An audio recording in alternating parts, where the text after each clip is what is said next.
The death of two security guards fatally shot at a Las Vegas casino hotel. Donald Trump saying he didn't want to be president, and the whole excerpt that everyone's talking about by Michael Wolff. And men charged with murdering a black man because he, quote, socialized with white women, unquote. Those three stories, while gruesome, yes, Donald Trump is kind of gruesome, they're not top enough for the top 10 for this week. So what stories are in said top 10? We'll get to those in just a moment. You are listening to the weekly wrap-up show here from This Is Conversation. And this is for the week ending January 6th, 2018.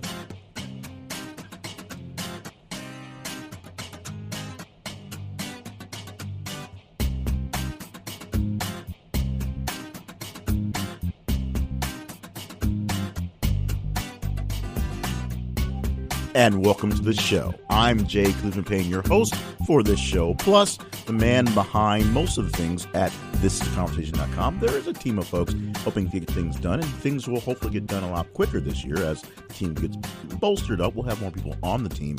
But the main purpose of the website and this podcast is to talk about the bigger conversations going on in the news. Now, if you have been watching the news, especially in the last couple of days, you've noticed that the breaking news, the biggest story, if you're in the States, has especially been stuck on two things.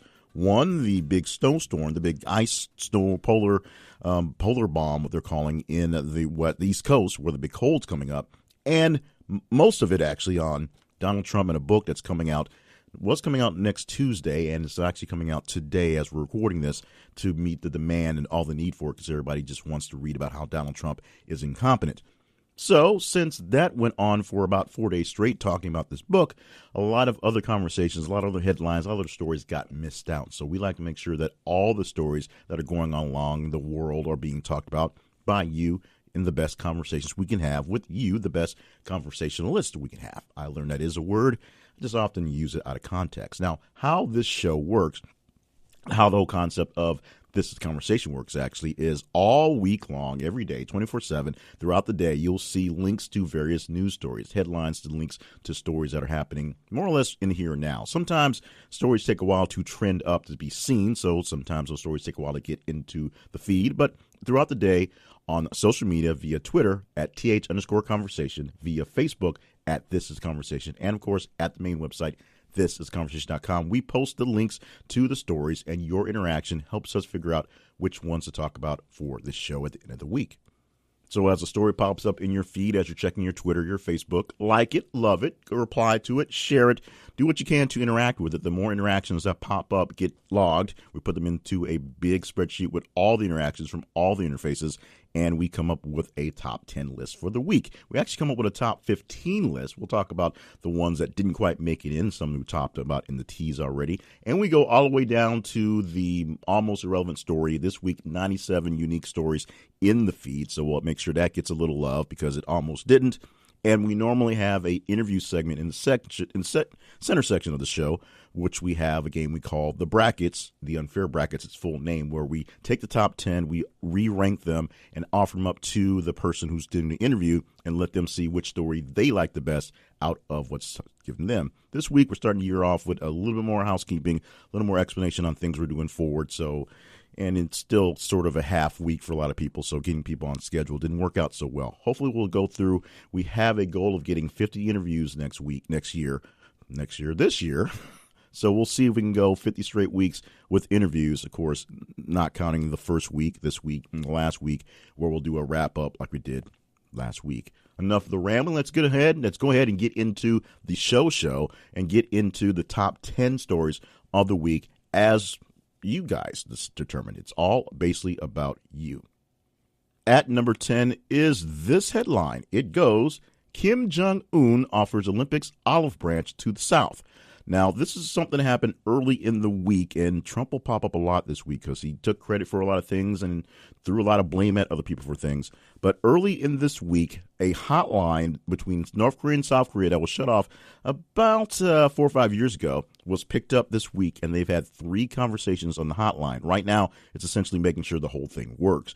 But Kim Jong-un has offered up kind of an olive branch in a sense, where he offered up something that really wasn't much and got everything he wants, much like the other guy. Kim Jong-un wants to send a delegation from North Korea to South Korea for the Winter Olympics happening in a few weeks. and that may happen. They're working details on that one. In the meantime, they're also not going to have, that being the South, not going to have joint operations, a joint exercise, military exercise with the United States that was scheduled near the time of the Olympics. It was determined that maybe logistics wasn't so great for that, which makes perfect sense, but it also means Kim Jong-il got them to cancel, got them to cancel the operations. And on top of this, President Donald Trump is taking the credit for his strong policy on North Korea, basically having Kim Jong-un bow down to him and offer up, some compliances. Except he's not offering any compliances, but he's getting a chance to send some people down to North Korea, or South Korea, which may turn into a spying situation. And, of course, he's got the joint operations not working out between the U.S. and South Koreans coming up at the time. So he basically got what he wanted without having to give up anything. And Donald Trump is, of course, taking credit for it. This is the first time in years that this hotline has been used. Of course, many very brazen attempts to defect across the border at North Korea happening the last couple of weeks. So it does seem like now is the time to maybe reach out and do that olive branch, but it also could be a nice stall tactic for Mr. Kim Jong-un. The number 9 story for this week, and the jump in response to this one goes up 17.44%, is Serena Williams withdraws from the Australian Open. Now, last week I misspoke in our year in review on all the things that Serena Williams did. She did not win a Grand Slam last year because she was pregnant for the bulk of the time last year. She won a Grand Slam the previous year before. It was just within 18 months, so it seemed very similar. Serena played in a tournament a few weeks ago where she got bounced in the second round, but is basically tuning up for the next big thing, which would have been the Australian Open. She basically made a statement that she's not quite ready to dominate. That's what. She could probably play well. She might even win, but she's not going to beat people down like she's used to. And so she's got to figure out the mothering thing and how to get back to, beating people up on the court. So for the upcoming Australian Open, you are safe if you don't have to face Serena Williams. Number 8 story of the week. This one gets a bumper response, just a slight one here, 3.96%. We go to Alabama versus Georgia, setting up the first all-SEC college football title game. Now, that's not exactly true. It's the first all-SEC title game in this college football championship. Remember that Auburn and Alabama faced each other in a bowl championship series game back with the BCS. And so now we have the new system. And it just turned out that 2 SEC teams made it into the top 4 rankings. And so that just how it comes out, how it worked out. And the 2 best teams of the 2 teams turned out to be the Alabama Crimson Tide and the Georgia Bulldogs. Now, there were some hijinks getting along the way, but coming up in a few days from now, I think 3 days, if my count is right, we'll have a national champion that will be the SEC. Now, there is plenty of SEC bias being called and plenty of East Coast bias being called, but the fact of the matter is we have a system. The system is what we're using. You can determine whether it works for you or not, but coming up in a few weeks, we'll have a college champion. Of course, we're also starting up the NFL championship, so football, the real thing is football is about to wrap up for the year.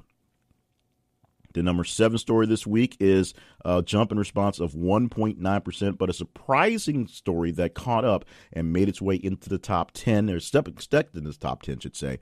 Hanson Fitness in New York City offers naked workout classes. Let me tell you something about Hanson Fitness. Hanson Fitness is a gym in New York that decides to get you into the spirit of your New Year's resolution, offering up something a little bit different. This is a pretty high-class gym, and a lot of big-time names go here. A lot of stars go here, a lot of famous people, a lot of just big high rollers with a lot of money who don't want to be bothered. And so if you've got the money, you've got the time, and you've got 2 days a week to step up, they're going to have naked workout classes. These are going to be group fitness classes that everyone's going to be mostly naked. You can wear nude underwear, but the personal training sessions here are going to be just get your best calorie burn because you're not wearing any clothing. I'm not sure how that works, but like I said, if you're a bit shy, you can wear nude underwear, but other than that, no gear, if you know what I mean. The number 6 story this week is a slight jump in this one, only 0.93%, barely 1% jump to the number 6. But it's a big story, and it's also a big story because of what didn't make the top 10, what we aren't talking about at this moment. This story is magnitude 4.5 earthquake shakes San Francisco area. So earlier in the week, or middle week, should say, San Francisco awoken to a 4.5 magnitude earthquake. The same day the big polar bomb or ice bomb, whatever they're calling the big storm that is coming into or coming through the Northeast right now was basically starting. So the East Coast is dealing with a big snowstorm, a serious storm that's not only bringing big ice and big snow, but winds that are essentially hurricane force. Polar bomb, that's what that thing's called. So a polar bomb is essentially what they're calling it. In the meantime, on the other side of the United States, magnitude 4.5 earthquake is waking up the folks in San Francisco. I am not a weatherman, but I can tell you I can see that the patterns are pretty screwed up, and it made me pretty much learn not to complain about the 17-degree weather we have here, when in some places over this weekend it will actually be around -7, and that's not counting the wind chill. Expecting some places across the Northeast to feel colder than Mars in some places, and where power is out and issues going there, and it's going to be a real slog to get things back up. We are definitely thinking and pray about those folks who have to deal with this, because this is a serious situation. A maybe not so serious situation goes to the number 5 story this week. 10.9% jump in response, and this is a fresher story, so we got a lot of response later on. Matt Scott, who is an ex-Arizona, that's the college quarterback, accuses Sean Miller while defending Rich Rodriguez. Rodriguez, the now former football coach, was actually his coach back in the day, back when he played. Now, we do know Matt Scott didn't get very much time in the NFL. In fact, he got drafted and was basically cut within a few weeks. In fact, that was a conversation I had online with very few people who thought the name Matt Scott sounded oddly familiar and had to remember, oh, yeah, he was a coach for a college team that I root for. Now, Rich Rodriguez got fired over some allegations for paying players. Meanwhile, we do know there are some issues going on in the household for Miller, who is the basketball coach right now at Arizona, former coach at Xavier, where he had some issues where it was believed that players were paid. And the big thing that pops up in this one is that in Miller's problem, assistant Book Richardson, former assistant of Arizona and at Xavier for Miller, was one of the people picked up this year in the big FBI sting on paying players. Richardson was accused of receiving $20,000 in bribes to lead current Wildcat players to a certain sports agent and use the money to bribe recruits to come and play for Arizona. So there's people in his building literally picked up in the sting for this thing. And they fired Rich Rodriguez for essentially the same sort of thing. Now, we do have some issues where Scott actually backtracked a bit and didn't say that Miller should be fired, but he just said he basically loved his coach, Rich Rodriguez. So you can take that any way you want to as well. We move on from that one being the 5 to the 4 story. Fourth story this week, calls for Logan Paul to be banned from YouTube after filming sickening video of dead man hanging from a tree. This one's response is 38.66% more higher, greater than the 5. Now, what happened with Logan Paul this week? He did something really stupid, which is kind of his shtick, is doing really stupid things on YouTube for 14-year-olds to enjoy, because that's what they do. This time, he went into a very famous forest in Japan. It's known as a suicide forest. It's where many young men go to kill themselves. And it seems like it's a weird thing to do, but in the culture, for Japanese culture, in a lot of Asian culture, the ability to essentially go to a therapist and talk things out is just not heard of. You can talk about all sorts of things back in the days of feudal Japan, but still these days, dealing with mental health issues, essentially the biggest way it's dealt with in Japan, especially with young males, is to just kill themselves. And this is a place that's very famous for people going in there and doing it. In fact, as you enter this garden, this forest, there are signs that literally say, please don't go any further. Think about your family. Whatever you're thinking about, don't do it. So Logan Paul and his crew, because he's a YouTube star, so he has a crew of people filming him. Remember, folks, these people aren't doing it by themselves. They have people paid to work with them. Wander into the forest, stumble across a body that's hanging, and then essentially goof on it while wearing a weird Toy Story Aliens hoodie. Days before, he went through town, Tokyo, essentially goofing off and being an ugly American, doing really, really, really stupid stuff, Tom Greenish stuff. A lot of people in the comments sort of compared it to, and just not being funny about it, basically being a douche. And that's what he did. And then he wrapped it up with this video, which he put on the internet, which afterwards he said he was sickened and probably shouldn't have put it on the internet, but it did its damage. It was set for monetization. It got a little money before it was pulled. He put an apology video set for monetization, and that got some money as well. And he's essentially said he's taken some time off from social media and YouTube to kind of reevaluate his life, I guess, spend more time with his family, go back to rehab, whatever, to kind of figure out what's going on, because this was obviously a bad choice, but a bad choice that he literally made money off of, and that was sort of the point. Logan Paul does something stupid, but does something really, really stupid, and the real backlash from this is people here in the States who are not so much as fans, but do follow what he does, says this is just his MO of Logan being Logan, and there's no reason to be surprised, and I wish we could make him go away. Number 3 story this week, this one gets a massive jump, 168% from the number 4. Isaiah Thomas, the younger, not the older, the guy that used to play for the Celtics, who is now a member of the Cleveland Cavaliers in the National Basketball Association, requested not to be honored by the Celtics with video tribute on his return back. Isaiah Thomas went out last year in a chance where they almost literally went to the finals, almost went for a title last year, went out with a serious injury. He went out with a bunch of injuries. He got his teeth knocked out. He had sister died, and then, of course, he had a serious hip injury, which he had surgery for. In the middle of the season, he was traded for Kyrie Irving with the Cleveland Cavaliers for a bunch of reasons there.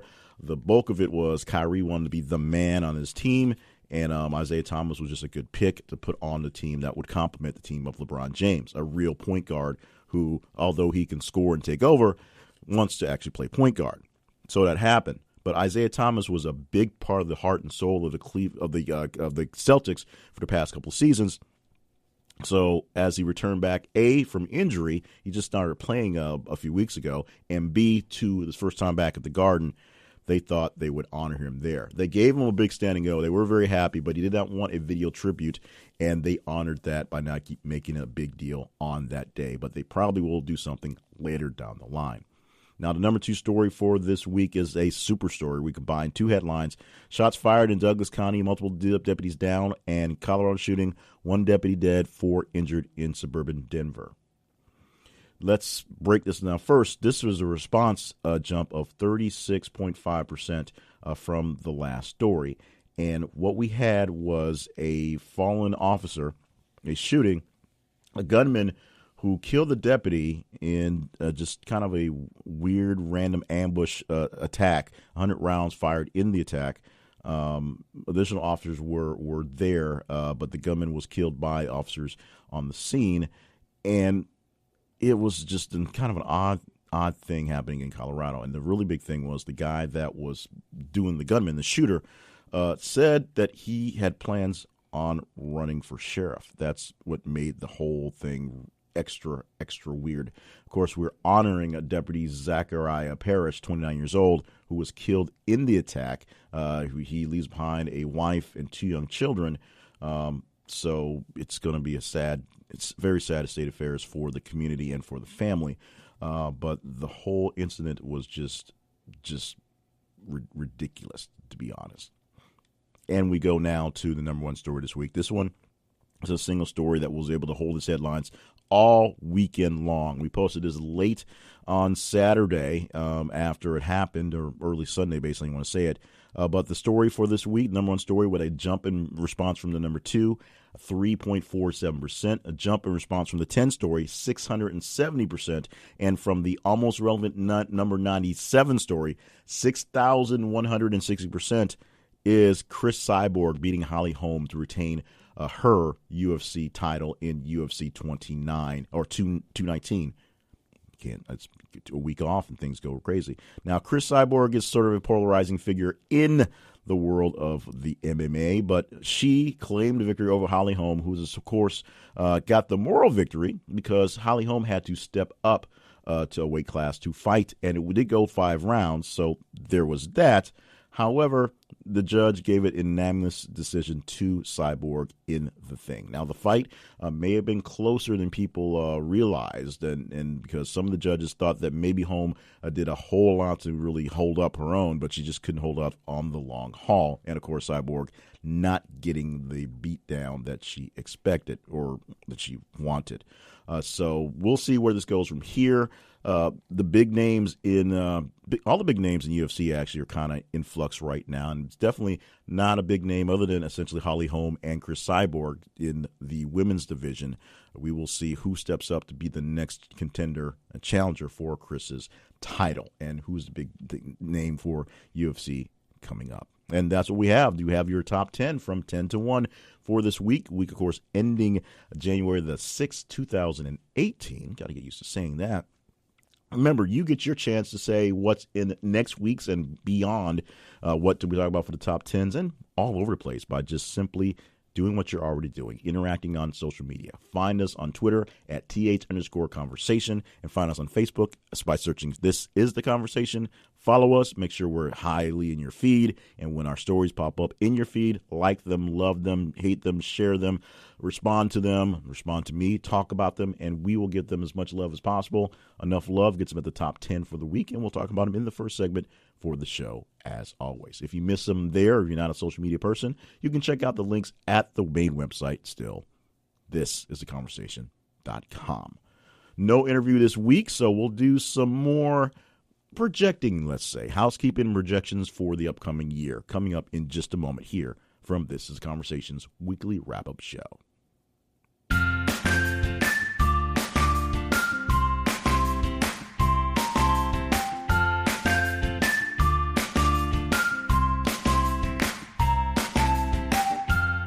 We're not playing the brackets this week, but you can still play the rankings game for a chance to win a $10 gift card. It's very simple. You go to thisistheconversation.com/rankings, and since you can hear the podcast, it's obviously live right now, and you rank the top 10 stories we just talked about in the order that you think are 1 to 10. They're listed as we talked about 1 to 10 in the things, but you just take your little mouse or take your finger if you're on your phone and swipe it around, move things over, and you put them in the ranked order that you like. And you playing, just by playing, get you a chance to go for a drawing for a gift card every single week. It's that simple. So go to thisistheconversation.com. Let's click on rankings, or just go straight there, and make sure you play the rankings. Let us know another additional way to say what your big thoughts on the conversations that we're taking up this week. If you're not quite sure that Chris Cyborg really should be the number one story this week, well, you tell me what it is, and maybe we'll do something about it. And by that means maybe we'll send you $10 here from This Is Conversation.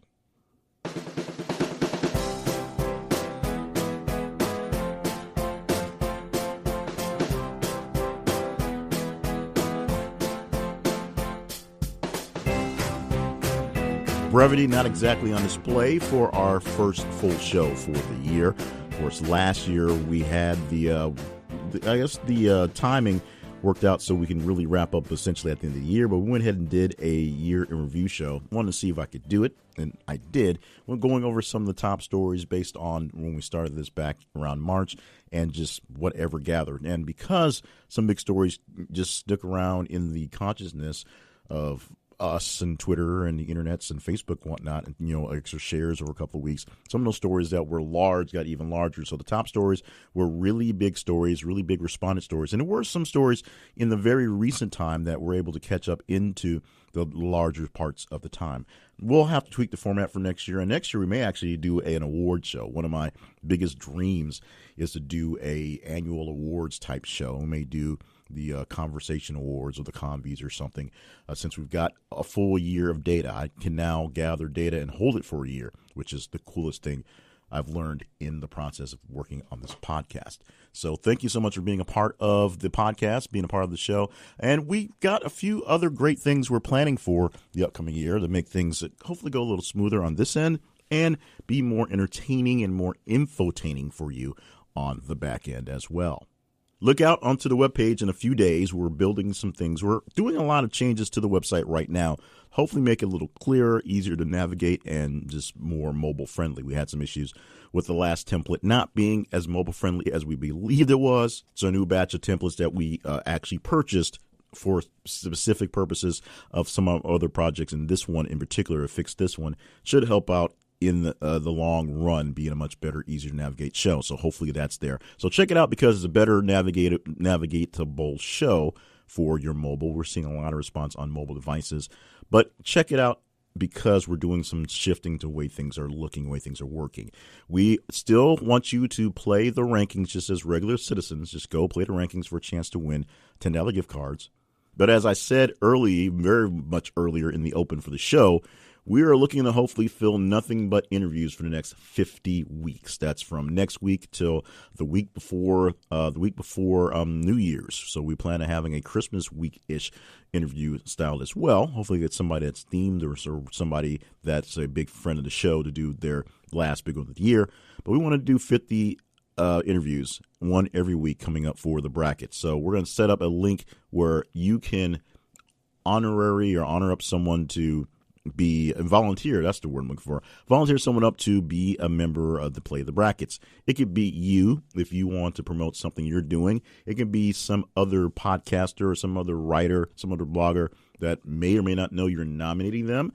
So I'll have to do some research to figure out if they fell in line and how to get in hold of them. So it'll be very simple. Just a little form on who should play the brackets, why they should play the brackets, and how to reach out to them. And if it's maybe your favorite blogger, and maybe it's going to be somebody like super famous, and you just drop in whatever website, whatever feed you follow them on, and we'll track it down from there. It's really easy to find ways to get messages to people.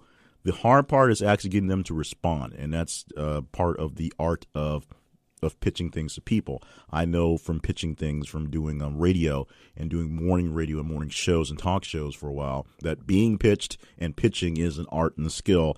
And trust me, when you're being pitched, it's a whole other animal than when you're pitching, because you believe you are the god of your domain, letting people in and out of your own little fiefdom. And trust me, sometimes power does corrupt absolutely in those cases. But we're looking for ways for you to help us find great people to interview in the brackets. And it can be anyone that you like. It can be you promoting something. It's just, we just need good people who keep up with the news enough so they can, pick between a couple stories, 10 stories or so, and then have something to talk about at the end of this list. Because remember, they get to pick the show, or they get to pick the topic they want to talk about. So we're not just saying talk about France, talk about Trump, talk about war. We're just giving them a listing of things to go to, and they can eliminate them as they work out. We're also going to do some tweaking to some other things website-wise, and just kind of how we work the operations in the back end. And you'll notice those coming down the lines as we bring more people in to work on This Is the Conversation. The biggest thing we really need is a bit more feedback on how things are working so that we know that we're doing the right tweaks the right way. And that's not the right twerks, it's right tweaks. We said that on purpose. So the things we're changing, that the sponsors that we're putting in the line, the people we are interviewing, the stories that we are talking about, all come from the interaction with you. The stories are easy. You interact with the stories in sort of a blind test, so we don't know who you are. And the more you like a story in general, the greater it goes. The other things, we kind of need to know who you are, kind of know where you're coming from, and some demographics. So we'll be launching some surveys asking about how we're doing, and we'll have various other things where you can respond to how we're doing, how well we're doing, how not well we're doing. And you'll have plenty of that coming up. Definitely in the next couple months, and probably extended throughout the entire year to keep things going. We don't want it to overshadow the conversational part of the conversation, but we do want feedback to improve some things, because let me be a bit honest inside with you. This is a project that was created for the sole purpose, well, not the sole purpose, but for a main purpose of being self-sustainable to the point that we could actually, make some money off of it. Have spending cash, some quarters to put in our pockets, and when it's all said and done. So this thing's not just supposed to take care of itself. It's supposed to take care of some other things going on, and we want to make sure it does as well. Some things do work better than others, and we're glad for all the people who do visit the sponsors and, of course, get great things because we found great sponsors, but that, of course, helps us. We enjoy people who have joined us for our conversation survey panel. Panel hasn't quite set the world on fire at this point in time, so we're actually revamping and redoing how the panel we'll start over so we can position that as a larger way to get surveys from some more major companies. So that's being reworked. But if there's something that you missed from us or something that you'd like us to add to the list, you can comment to us as well. So look at the website. Thisistheconversation.com. Thisistheconversation.com for all the things we'll be doing. A lot of them will just be sort of just survey-ish. So you'll see a survey of some sort asking for your opinions. We do wish that you put down some demographic information. We're not so much looking for your name and responses unless it's a gift type survey or paid type survey, but we're looking to see who you are in general and where you are in general so we know what parts of the country, the world even, we're reaching and how well it matters. So that's it. We're looking for grander things upcoming year. And to be totally honest, I don't even actually have an interview scheduled for next Friday, but I have some ideas and I'll do some planning, and early in the week we'll do some feeling because it hadn't been a full work week for many folks. So it's been really weird getting things lined up, getting things in. So with a full work week, I have a good shot at somebody, some local friends that I can take care of for the first couple of weeks, and then we'll stretch it out into the international audience from there. But like we said, the biggest thing I'm looking for is help with you finding me some folks to play the brackets. And those are people that you think would be interesting and interested in playing. So look at the website for how to send the name for someone to play the brackets. It'll be pretty close to where you can play the rankings yourself. So I think it'll just be play the game or play our games or something like that. One for rankings, one for brackets, and we'll kind of work it from there. But look for that, look for surveys, and just look for more great conversations.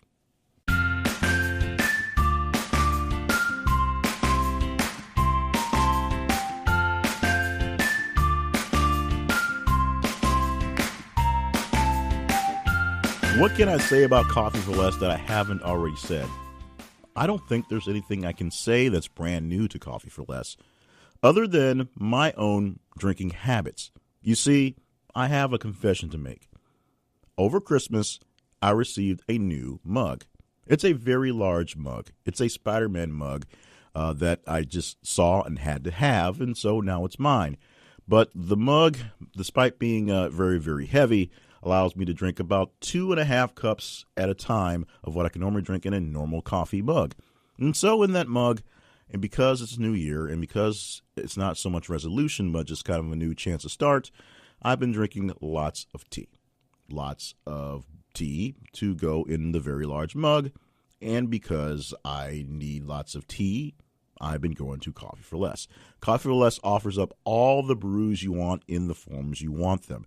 We talk about the Keurigs because Keurigs are very popular because you pop it in and go, especially how coffee is made. But for all this tea I'm drinking, I'm using good old-fashioned bags. And I'm using actually some great good old-fashioned bags with some great flavors and some great brands that I'm testing out via Coffee for Less right now. So if you like tea, if you like hot chocolate, if you like chai, if you like espresso, if you like plain old freeze-dried coffee, they have the source for you, and they have the stuff for you, and they have it at a great discounted price. So start your year off on a great note, drinking better coffee or better tea at a price that you can really, really enjoy, less than what you'll normally find at the grocery store. You can get this deal by just going to thisistheconversation.com/coffee for less.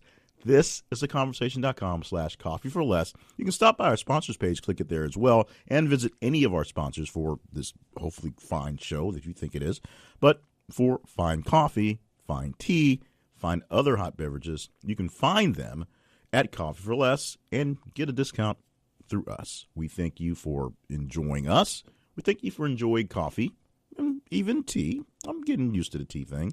And we thank you for stopping by Coffee for Less at thisistheconversation.com/coffee for less. See, hear me? I'm steeping my tea bag as we speak. It's fun. It's educational. It's kind of a workout. It's actually really relaxing. And it's at a discounted price. That's the greatest part of it. From Coffee for Less.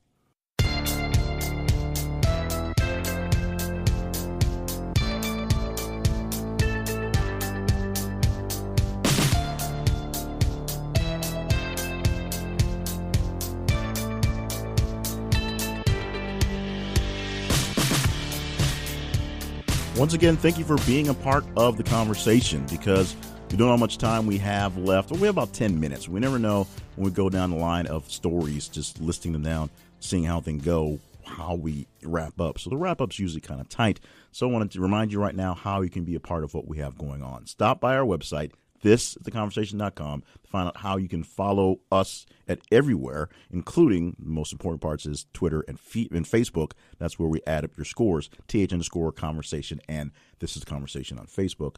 Also, you can find out how you can follow and find and look for the podcast, because it's everywhere. And hopefully fairly soon we'll work out some deals with some radio distributors, and you'll see a listing of where we're on the radio, and maybe it's on somewhere near you. And that'd be kind of cool. Let us know if you hear us on your local radio station coming very soon. Now we're going to go ahead and get into the wrap-up phase.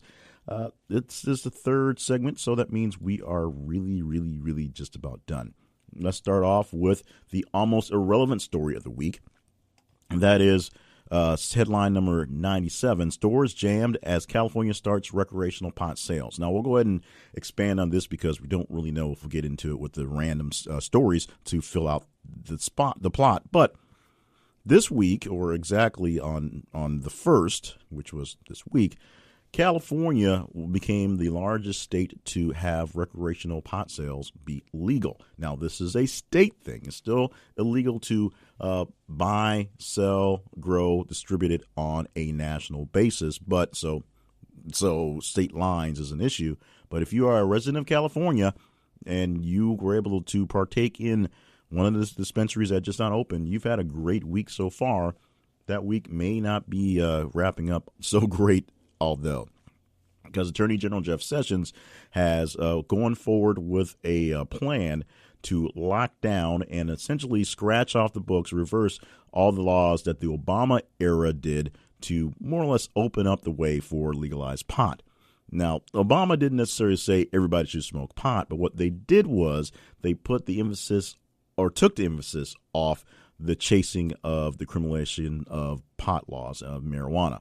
So this made it very easy for people who needed it for actual medicinal reasons to get it, because no one would go looking for someone in their medicinal pot, and also open up the floodgates for the economy to take this on as a recreational drug, pun intended, just like alcohol and tobacco. You can tax it, you can package it, you can market it, you can keep track of it. So the federal people decided, yeah, let's do this. Jeff Sessions, who was against it back when he was in Congress and obviously against it now, is rolling back on some of that. Meanwhile, Donald Trump wasn't all that cool about dropping it. He said you should get your medicinal marijuana and the other stuff's okay. However, this may be good graces, or the attempt at being good graces by Jeff Sessions for the boss who doesn't seem like him. It may be Jeff Sessions doing something he doesn't care his boss cares about because he doesn't like him. It may just be Jeff Sessions trying to get one big thing out before he's pushed out the door. We'll find out. But that is the number 97 story of the week. And like we said, it is 6,160% less popular than the top story, with Chris Cyborg beating Holly Holm. Now, wrapping up the top 15 for this week, we have the number 11 story, which were 2 security guards fatally shot at a Las Vegas hotel casino. Now, this was not one of the major ones, and this was not I don't say it was not a major story. It was a big story. It happened very early or very late last week, you should say, but it was a smaller hotel, not on the Strip, so that's probably why things didn't really get as escalated in the coverage as it could have. That was the 11th story. 12th story of the week is back to Donald Trump, and it is, as we said in the teaser, the excerpt from Michael Wolff's book, Fire and Fury, that was printed that really ticked off the whole thing. Now, as we know, the excerpt was posted early in the week, around Tuesday or Wednesday, which gave plenty of time to talk about it, talk back and forth about it. Donald Trump actually even sued Steve Bannon, who essentially is the mastermind and most of the source for the book, for saying that him speaking to the book is a breach of a confidentiality agreement, but at the same time says everything in the book is a lie, which would mean then why you don't really breach an agreement if you're just straight up lying. But we'll see how that works out. Because of all this going on. Oh, they also tried to sue the publisher for not releasing the book, which meant the publisher decided to not release it on the proposed day next Tuesday, but on the day today. That means they released it 4 days early so that they can get it into people's hands by the weekend so that people could talk about it. And it's been all the talk for the day, essentially. We'll see how this one turns out. The book essentially says that Donald Trump is not competent, did not really want to win, and when he did win, just decided, well, maybe I'm kind of cool with this after all. And it's just all sorts of craziness. I will probably actually try to find this book this weekend. You will probably do the same. They'll be talking about it for weeks on end. This story is very creepy. I'm just got time for the headline, though. It is men charged with murdering black man because he socialized with a white woman. Now, the headline itself is gruesome, but the headline does give an underlying story that we ain't exactly where we ought to be in relations with ourselves with just that one. Another really sad one. California high school soccer coach charged with human trafficking of teen girls. Yes, the high school soccer coach was able to take teen girls, some members of his team even, and traffic them for sex and other acts. Another really sad thing that it's ridiculous that these things happen, but this is the world we live in, and we should basically hate to be, hug your children a little tighter, but this is one of those hug your children a little tighter headlines that pop up. And the 15th story for this week, wrapping up the top 15, is Jameis Winston, who passed Dan Marino for an NFL record. He is now holding the record for third in the listing of most rookies to throw touchdowns. And I only have the headline in front of me, so I don't have the full listing of people. Dan Marino, of course, very legendary, but no longer in the third spot for that one. And of course, Winston's been in this game a couple of years. It's starting from rookie going on to 2-3 years in. So at this point in his career, he has thrown more touchdowns than Dan Marino, and doing it in the state of Florida, even if it's not for the Miami Dolphins. So that means a pretty big thing on that end. Now, this is a part where we get really rambly. If we hadn't been rambly before, we will go through the rest of them, a couple of stories, as many as we have to get in about 4 minutes before we run out of time. Stories that have been re-ranked, also unfair advantage order to talk about, and it's essentially going down the headline and getting through. Maybe some details if we can really figure out if the story's a big one. Now, the first story in line is Republican David Yancey picked in random lottery to become winner of pivotal Virginia House race. They were looking for a new member of the House in Virginia, and the actual seat came down to a real live tie.